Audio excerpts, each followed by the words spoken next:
Oh, okay, take it easy now.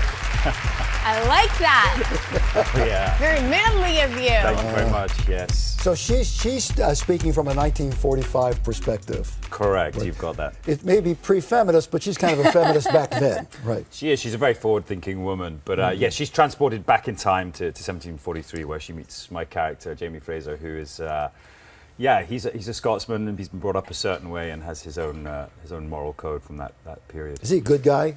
He's a good guy. He's a very good guy. He's always trying to do the right thing. Sometimes, yeah, it doesn't quite go the way planned. So there's a little bit of sci-fi, a bit of time travel, obviously, but it's quite historical and very accurate when it comes to what happened. Correct. Yes, there is a time travel. There's a historical side, but there's a lot of action. There's adventure. There's Are you kind of learning history as you go? You do learn it. Yeah, it's all set in pretty much the build up to Culloden, and it was a famous battle in Scotland where the Scots all got wiped out. And yeah, it does sort of pretty much follow history. It's an adventure. It's also highly romantic. It comes from a series of very successful books. How many are there of the 8. books? There are 8? She's writing the 9th, right?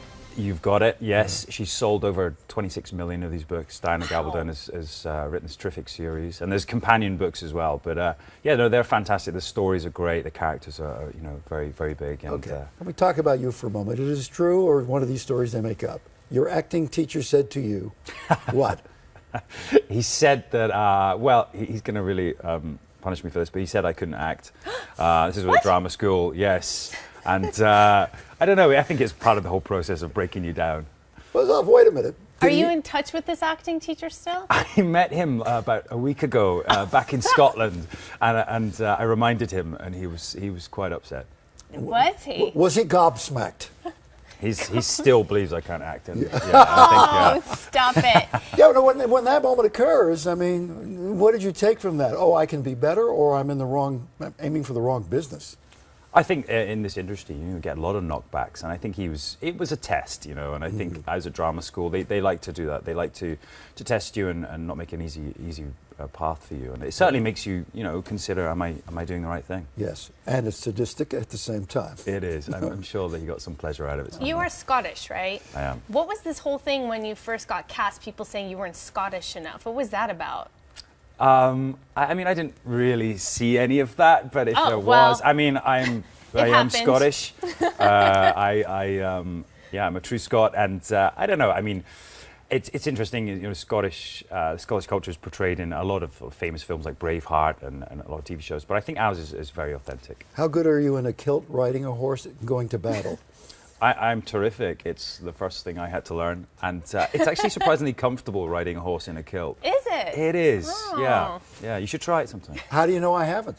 Well, exactly. What does a Scotsman have under a kilt? Well, need you ask? Okay.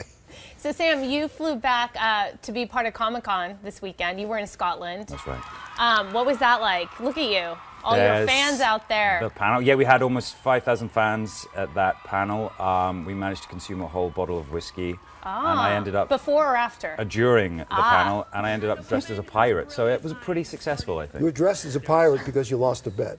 You won a bet. I won the bet. That's winning the bet. That is winning. Yeah, I don't quite know how that works out, but Colin O'Donoghue from Once Upon a Time, we had a bet to win a fan favourite award, and I won, so I had to dress up like him. I don't. Wait, what would have happened if you lost? Yeah, exactly. I think I've been had here. I think. Well, he would have to wear a kilt, right? Is that the way it and worked ride out? a horse. And ride a horse. And ride a horse. Okay. The last thing, you are a heartthrob now. I mean, not just an actor. Well, thank you. Yeah, like yourself, sir. Well, thank you very much. Thank you. But I see in these things where they have a thing where they pit all these British actors against each other. Yeah. And it's like next week you're against so-and-so, and then and you won. I did. Over all these famous names. I did. Is it embarrassing or is it a good thing? Flattering. It's flattering. We've got some terrific fans, and they support us in everything we do. So it's thanks to them, really. Yeah, well said. You do have that look to be on top, like on a cover of a Daniel Steele novel or something. That's very fortunate. Thank you. You were talking about the colour of my hair and how it wasn't right. So. I was not saying. Why isn't it right? That was just it's a long story. It's a long story. It's such a long story. Season 2 of Outlander is now in production. It will premiere next spring.